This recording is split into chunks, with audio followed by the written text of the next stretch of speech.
Hello friends, myself Mahesh Kumar and welcome again in my YouTube channel EduPhysica. In previous class we have discussed about the Coulomb's law, what is the Coulomb's law and what tell the Coulomb's law. The Coulomb's law tells the electrostatic force between 2 point charges, and to understand the Coulomb's law please watch my previous video. और देखिए मैं हमेशा suggest करूँगा आप लोगों को कि किसी भी वीडियो को देखने से पहले आप उसका पीछे का वीडियो जरूर देखें, जिससे आपको जो वीडियो आप देख रहे हैं वो समझने में बहुत ही आसानी रहे। तो आप पीछे की वीडियो जरूर देखें। आज हम क्या करते हैं, कूलॉम्स लॉ को प्रीवियस वीडियो में हमने पढ़ लिया है और उससे रिलेटेड कुछ बातें हैं उनको हम डिस्कस करेंगे, क्योंकि कोई भी टॉपिक अगर हम पढ़ते हैं तो हमें उसकी सारी इन्फॉर्मेशन पता हो तभी हम क्या कर सकते हैं, सारे क्वेश्चंस उसके सॉल्व कर सकते हैं। तो देखिए बेटा, आज हम उनसे रिलेटेड कुछ बातें हैं वो हम बातें करेंगे और साथ ही इस पॉइंट पर रिलेटेड एक छोटा सा क्वेश्चन मैं यहाँ पर आप लोगों के सामने सॉल्व करूंगा और कोशिश करें आप भी इसको सॉल्व करने की। तो चलिए आइए अपन स्टार्ट करते हैं। The point is the points related to Coulomb's law. The points related to Coulomb's law. The first point is it is applicable only for the point charges. ये सिर्फ applicable है किसके लिए, point charges के लिए। और point charge का discussion भी मैंने प्रीवियस वीडियो में अच्छे से आप लोगों को बताया कि कोई भी बॉडी अगर वो किसी भी शेप की है, किसी भी साइज की है, अगर उससे ऑब्जर्वेशन पॉइंट की जो डिस्टेंस है वो बहुत ज्यादा है उसकी साइज से, तो उस बॉडी को हम क्या अज्यूम कर सकते हैं एज ए पॉइंट चार्ज। दूसरा देखिए, कूलॉम्स लॉ अपन ने पढ़ लिया था और वहां पर हमने दो कांस्टेंट देखे थे। First constant was electrostatic constant which is denoted by k, and the second one is epsilon not which is not permittivity of vacuum. And I told that the value of electrostatic constant is 9 into 10 की power 9 Newton into meter square per coulomb square. So by unit we can calculate the dimension of the electrostatic constant. So here if I write the dimension of every unit, then I can find the dimension of the k. So I am writing the dimension of newtons, and Newton is the unit of force. So the dimension of Newton will be m1 L1 T minus 2, and the meter square it is length, and the dimension of length is L, and here the meter square, so we will put L square. And the coulomb is the unit of charge, and I have told the charge of the dimension of the charge is AT. So here it is square, so we will write A square T square. Okay, in combined form I can write here the m1, और देखिए जो L1 है, L1 यहाँ भी है नीचे नहीं है, तो L1 एक फर्स्ट पावर ऐड हो जाएगी, 1 और 2 कितने हो जाएंगे 3, तो L3 हो जाएगी। T की बात करें -2 नीचे भी है और 2 प्लस का नीचे भी है, ऊपर आएगा तो क्या हो जाएगा T की पावर -4। और A की बात करें, A नीचे है, ऊपर आएगा क्या हो जाएगा A -2। तो ये डायमेंशन हो गई किसकी, K की।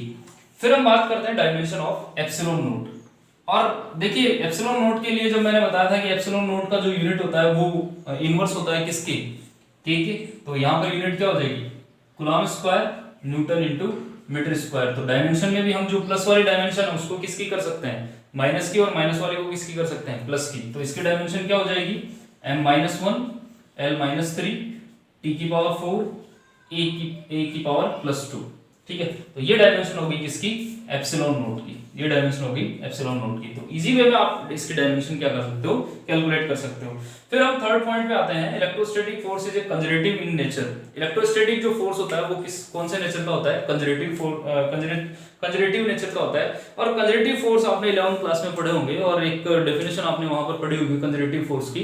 तो कंजर्वेटिव फोर्स कौन से होते हैं, वो वाले फोर्स जिनके लिए किसी क्लोज पाथ के लिए जो वर्क डन होता है वो कितना होता है, 0। और वो क्लोज पाथ किसी भी शेप का हो तो कोई फर्क नहीं पड़ता। तो यहाँ पर भी ऐसा ही है, इलेक्ट्रोस्टैटिक फोर्स के लिए किसी भी क्लोज पाथ के लिए, और वो क्लोज पाथ चाहे किसी भी शेप का हो, उसके लिए जो वर्क डन आता है वो कितना आता है, 0 आता है। तो इसीलिए इलेक्ट्रोस्टैटिक्स को किस कैटेगरी में डाला गया है, कंजर्वेटिव नेचर में डाला गया है। और लास्ट जो पॉइंट है वो हमारा है electrostatic is a central force. Electrostatic कौन सा फोर्स भी है? सेंट्रल फोर्स है। सेंट्रल फोर्स का मतलब है कि जैसे कोई पार्टिकल दूसरे पार्टिकल पर फोर्स लगा रहा है तो दोनों पार्टिकल का एक दूसरे के रिस्पेक्ट में मोमेंटम क्या होना चाहिए? कंजर्व रहना चाहिए। तो ऐसा यहाँ पर होता है। और या फिर आप इसको समझ सकते हो कि एक पार्टिकल दूसरे पार्टिकल के अराउंड किसी सर्कुलर मोशन पे या फिर कोई भी ऑसिलेटरी मोशन पे है, तब वो फोर्स कौन सी नेचर में चला जाता है? कंजर्वेटिव नेचर में चला जाता है। ठीक है। Now we come on the our question.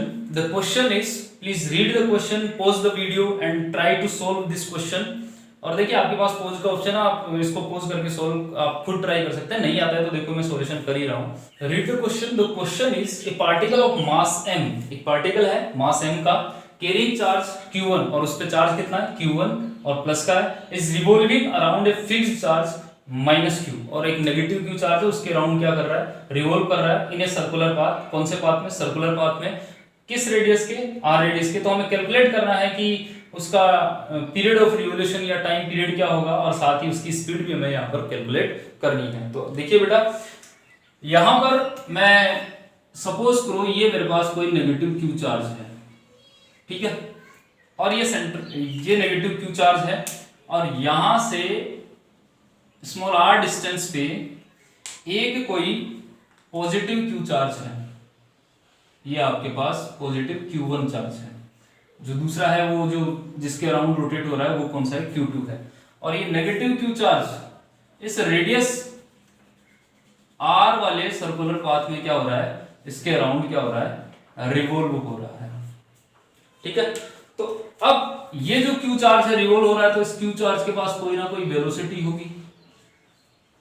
ठीक है, इसके पास कोई ना कोई वेलोसिटी होगी, और वो वेलोसिटी हमें कैलकुलेट करनी है। अगर सपोज करो initially time t equal to 0 पर ये यहां पर है, तो सपोज करो अगर ये पूरा एक साइकिल कंप्लीट करके यहां पर आता है तो इसका टाइम हो जाता है कैपिटल T, और ये time of period of revolution, एक रिवोल्यूशन में इसको कितना टाइम लग रहा है या कितने टाइम में ये अपना एक साइकिल कंप्लीट कर रहा है, वो हमें क्या करना है? यहाँ पर कैलकुलेट करना है। तो उसके लिए देखिए बेसिक फंडा है, 11th क्लास में आपने पढ़ा होगा कि कोई भी पार्टिकल अगर किसी सर्कुलर मोशन में है तो सर्कुलर मोशन में होने के लिए सर्कुलर मोशन के लिए कौन रेस्पॉन्सिबल है? उस पर लगने वाला सेंट्रीपिटल फोर्स, जो कि किधर लगता है? Towards to centre. तो अब यहाँ पर सेंट्रीपिटल फोर्स जो है वो सूडो फोर्स है, तो वो किसी ना किसी फोर्स से मिलता है। तो यहाँ पर देखिए ये जो Q2 चार्ज है नेगेटिवली है, और ये Q1 चार्ज है वो पॉजिटिवली चार्ज है। ये कैसा चार्ज है? पॉजिटिव चार्ज है। तो नेगेटिव चार्ज पॉजिटिव चार्ज को अपनी ओर क्या करेगा? अट्रैक्ट करेगा। तो ये जो इनके बीच लगने वाला अट्रैक्शन कूलम्ब्स लॉ है, या फिर अट्रैक्टिव टाइप का जो इलेक्ट्रोस्टैटिक फोर्स है, वही यहाँ पर क्या प्रोवाइड करेगा? Centripetal force. Means the Coulomb's law will be equals to centripetal force. And you know what is the centripetal force? The centripetal force Fc is equal to क्या होता है? mv square upon r। Here m is the mass of particle, और यहाँ पर Q1 का मास कितना है? Question के अकॉर्डिंग m है, mv स्क्वायर अपॉन r, और इसको हम किस में भी लिख सकते हैं? m ओमेगा स्क्वायर r की टर्म में भी अपन लिख सकते हैं। m ओमेगा स्क्वायर r की टर्म में भी हम इसको लिख सकते हैं। ठीक है, ओमेगा की टर्म में। ये सेंट्रीपिटल फोर्स होता है। तो अब ये सेंट्रीपिटल फोर्स मिल किससे रहा है? इलेक्ट्रोस्टैटिक फोर्स से। तो इसको मैं इक्वल कर देता हूं, तो यहां पर Fc इज इक्वल टू क्या हो जाएगा? F इलेक्ट्रोस्टैटिक, तो F ही लिख देता हूं मैं।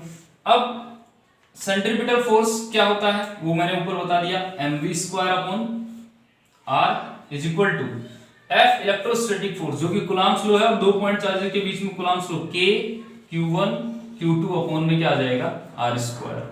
r distance between two point charges, और यहाँ पर जो रेडियस है वही क्या हो जाएगी? इन दोनों के बीच की डिस्टेंस। तो ये r से एक r कैंसिल हो जाएगा, और मुझे देखिए वेलोसिटी कैलकुलेट करनी थी, तो मैं वेलोसिटी यहाँ पर कैलकुलेट कर सकता हूँ। तो यहाँ से देखिए v square is equal to मैं क्या कर सकता हूँ? k Q1 Q2 अपॉन में क्या आ जाएगा?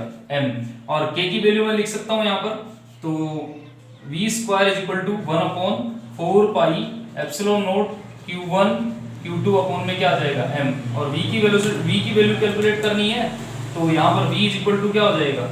स्क्वायर को हटाएंगे तो रूट में आ जाएगा, तो Q1 Q2 upon 4 pi epsilon not m।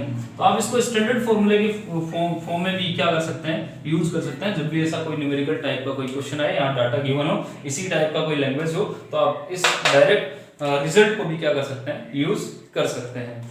फिर देखिए यहाँ पर स्पीड हमने कैलकुलेट कर ली है।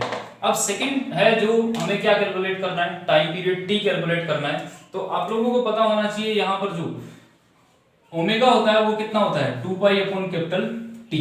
ओमेगा कितना होता है, 2 पाई अपॉन कैपिटल टी। तो यहाँ पर F C is equal to क्या है, एम ओमेगा स्क्वायर आर, और साथ ही ये मिल किससे रहा है, इलेक्ट्रोस्टैटिक फोर्स से। इलेक्ट्रोस्टैटिक फोर्स कितना है, K Q1 Q2 upon R square equal to K को 1 upon 4 pi epsilon naught Q1 Q2 upon में क्या हो जाएगा, आर स्क्वायर। अब मैं क्या करता हूँ, यहाँ से मुझे टी कैलकुलेट करना है, ओमेगा को टी की टर्म में ले आता हूँ, तो एम इंटू इस यहाँ पर क्या हो जाएगा 4 pi square upon T square, क्योंकि ओमेगा स्क्वायर है, ओमेगा की वैल्यू ये है, और into R is equal to क्या आएगा बताइए, 1 upon 4 pi epsilon naught Q1 Q2 upon R square. ठीक है, अब टी स्क्वायर को एक तरफ कर लीजिए आप लोग, तो T square is equal to क्या आ जाएगा बताइए, 4 पाई यहाँ भी है, 4 पाई यहाँ पर है, तो 4 पाई का होल स्क्वायर हो जाएगा और पाई अलग रह जाएगा, क्योंकि पाई का तो क्यूब हो जाएगा, स्क्वायर है, तो मैंने स्क्वायर वाला अंदर ले लिया, क्योंकि मुझे रूट लगाऊंगा तो बाहर निकालने में दिक्कत नहीं आएगी।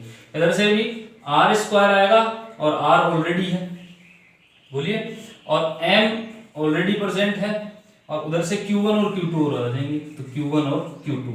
तो यहाँ से टी स्क्वायर जब टी निकालेंगे तो रूट करेंगे, तो जो स्क्वायर वाले हैं वो तो बाहर आ जाएंगे 4 पाई, और r भी बाहर आ जाएगा, और अंदर रह जाएगा क्या क्या रह जाएगा बताइए, और एप्सिलॉन नोट भी है, तो एप्सिलॉन नोट हम यहाँ पर लिख लेते हैं, एप्सिलॉन नोट इधर ही आएगा।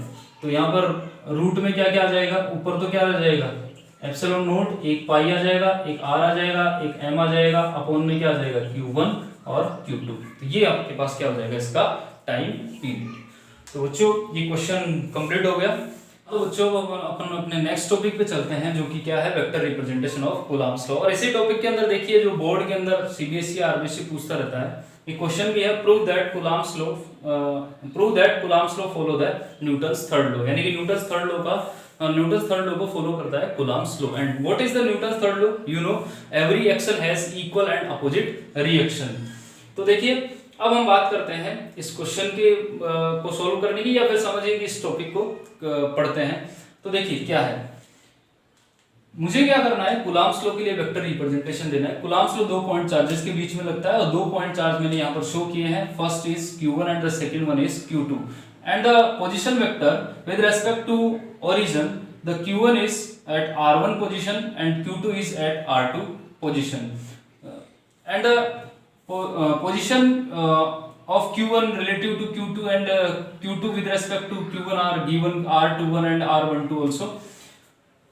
The force between these 2 point charges will be in repulsive nature, or it may be attractive in nature if they are in opposite nature, but here I have shown the positively 2 charge, first one is Q1 and second one is Q2. So the Q1 will apply the repulsive force on Q2, और Q1 की वजह से जो Q2 पर force की direction आएगी वो किस डायरेक्शन में आएगी, देखिए वो आएगी इस डायरेक्शन में, और इस पर जो फोर्स लगेगा किस पे, Q2 पे, वो लगेगा फोर्स F21 वेक्टर। और इसको हम कैसे रीड करेंगे, force on Q2 due to Q1। और ऐसे ही Q2 भी क्या करेगा, रिपल्सिव फोर्स लगाएगा किसके ऊपर, Q1 के ऊपर, तो ये हो जाएगा F12 वेक्टर। ठीक है, अब हम इसको कैलकुलेट करते हैं। तो सबसे पहले मैं कैलकुलेट करता हूं force on Q2 due to Q1 की वजह से Q2 पर फोर्स। देखिए सबसे पहले मैं मैग्नीट्यूड पे आता हूं, तो F21 मैं इसको लिखता हूं, मैग्नीट्यूड वेक्टर मैंने नहीं लगाया है। और कूलम्ब्स लॉ के अकॉर्डिंग ये वैल्यू क्या होती है, K Q1 Q2 upon square of distance between them, और दोनों के बीच का डिस्टेंस जो है, आप ये डिस्टेंस भी ले सकते हो, ये भी डिस्टेंस ले सकते हो, कोई सा भी नोटेशन ले सकते हो, दोनों का मैग्नीट्यूड सेम है, मैं सिर्फ मैग्नीट्यूड ले रहा हूँ। लेकिन मैं क्या करता हूँ कि जो F21 है वो वाला ही ले लेता हूँ। तो यहाँ पर R21 वेक्टर मोड का स्क्वायर यहाँ पर हो जाएगा। ठीक है, अब इसके डायरेक्शन की बात करते हैं। मैं यहाँ वेक्टर लगा रहा हूँ, तो इसकी डायरेक्शन देखिए, F21 वेक्टर की डायरेक्शन किसके अलोंग है, R21 वेक्टर की डायरेक्शन में। तो मैं यहाँ पर किसका कैप यूज ले सकता हूँ, R21 का कैप यहाँ पर मैं क्या कर सकता हूँ, यूज कर सकता हूँ, क्योंकि आपको पता है डायरेक्शन के लिए अपन यूनिट वेक्टर ही क्या करते हैं, काम में लेते हैं। ये हमारे पास इक्वेशन फर्स्ट आ गई। इसको और अपन एक्सटेंड कर सकते हैं, क्योंकि हमें पता है कि r21 जो यूनिट वेक्टर होता है वो क्या हो जाएगा, r21 vector upon mod of r21 vector. तो यहां से हमारे पास क्या आ जाएगा, f21 vector is equal to क्या आ जाएगा, k q1 q2 upon mod of r21 vector का क्यूब, और यहाँ पर क्या आ जाएगा r21 वेक्टर। और ये हमारे पास इक्वेशन नंबर हो जाएगी फर्स्ट। अब देखिए r21 वेक्टर को मैं और क्या लिख सकता हूँ, आपने वेक्टर लॉ पढ़े होंगे, तो उसमें ट्राइंगल रूल भी आपने पढ़ा होगा। और ट्राइंगल रूल क्या बोलता है, ट्राइंगल रूल के अकॉर्डिंग अपन चलें तो जैसे मान लो कि अपने ये दो वेक्टर हैं, एक r1 वेक्टर और एक r21 वेक्टर, ये एक ही डायरेक्शन में है और इनके अपोजिट वाला इनके रिजल्टेंट को रिप्रेजेंट करेगा। तो यहाँ पर मैं क्या लिख सकता हूँ, ट्राइंगल रूल से r2 vector is equal to क्या लिख सकता हूँ, r1 vector plus r21 vector. तो यहाँ से r21 वेक्टर को मैं क्या लिखूंगा, r2 vector minus r1 vector. तो ये चीज भी आप यहाँ पर यूज कर सकते हो। तो यही फॉर्मूला क्या बन जाएगा आपके पास, f21 vector is equal to k q1 q2 upon mod of r21 vector का क्यूब, और यहाँ पर मैं क्या लिख सकता हूँ, r2 vector minus r1 vector. और मैं इसको इक्वेशन नंबर फर्स्ट नाम दे देता हूँ, ठीक है। अब सिमिलरली उसी तरीके से हम क्या करते हैं, क्या कैलकुलेट करते हैं, force on Q1 due to Q2 निकाल लेते हैं। तो जहां मैंने यहाँ पर 2 लिखा है वहां 1 पुट कर दीजिए और 1 की जगह 2 पुट कर दीजिए, या फिर आप पूरा करिए। तो पूरा करने के बजाय आप यहाँ पर सीधा लिखिए, तो F12 वेक्टर वो क्या हो जाएगा, F12 vector K Q1 Q2 upon R12 vector mode का क्यूब, और यहां से क्या आ जाएगा, R1 vector minus R2 vector. देखिए आप इसको कर सकते हैं बिल्कुल इसी तरीके से। और ये हमारे पास इक्वेशन आ गई। अब मैं क्या करता हूं, यहां से नेगेटिव साइन को कॉमन ले लेता हूं। तो F12 vector is equal to क्या हो जाएगा, K Q1 Q2 upon mod of R12 vector का क्यूब, और यहाँ पर R2 vector minus R1 vector में इसको लिख सकता हूं अगर मैं यहाँ पर माइनस साइन आगे ले लूं तो। और एक चीज आपको यहाँ पर समझ में आ रही होगी, यहाँ डायग्राम में भी समझ में आ रही है कि जो R12 वेक्टर है उसका मैग्नीट्यूड इक्वल है किसके, R21 वेक्टर के। तो मैं R12 को रिप्लेस कर सकता हूं किससे, F12 vector is equal to K Q1 Q2 upon में R21 वेक्टर मोड का क्यूब, और यहां पर क्या आ जाएगा, R2 vector minus R1 vector, और नेगेटिव साइन है। इसको मैं इक्वेशन नंबर सेकंड पुट कर देता हूं। अब by comparison of equation number first and second we get the force F12 vector is in equal to force F21 vector is equal to in F vector 12 F12 vector, ठीक है। इसके equal आ रहा है magnitude में, तो but direction एक दूसरे opposite है, डायरेक्शन एक दूसरे क्या है, अपोजिट है। तो यही तो न्यूटन का थर्ड लॉ था, क्या था कि every action has opposite and equal reaction. तो यहाँ पर ऐसा ही है कि Q1 Q2 पे जितना रिपल्सिव फोर्स लगाएगा, तो अगर अपन इसको एक्शन माने तो Q2 उसकी रिएक्शन में उतने ही अमाउंट का फोर्स इस पर लगने वाले फोर्स के अपोजिट डायरेक्शन में क्या करेगा, अप्लाई करेगा, ठीक है। तो यहाँ पर देखा आपने वेक्टर रिप्रेजेंटेशन। और देखिए ये जो फॉर्मूले मैंने लिखे हैं, ये जो फॉर्मूले मैंने लिखे हैं वो वेक्टर रिप्रेजेंटेशन, ये किसका, कूलॉम्स लॉ का, एक ये और एक ये तरीका है कूलॉम्स लॉ को रिप्रेजेंट करने का। और इसके साथ ही हमने देखा कि कैसे ये न्यूटन्स के थर्ड लॉ को फॉलो करता है। इस इक्वेशन से समझ में आ रहा होगा आपको, और यही मैथमेटिकल स्टेटमेंट है किसका, न्यूटन्स थर्ड लॉ का। तो ओके बच्चों, आज का लेक्चर आपको पसंद आया हो तो लाइक शेयर और सब्सक्राइब जरूर करें। फिर मिलते हैं, थैंक यू।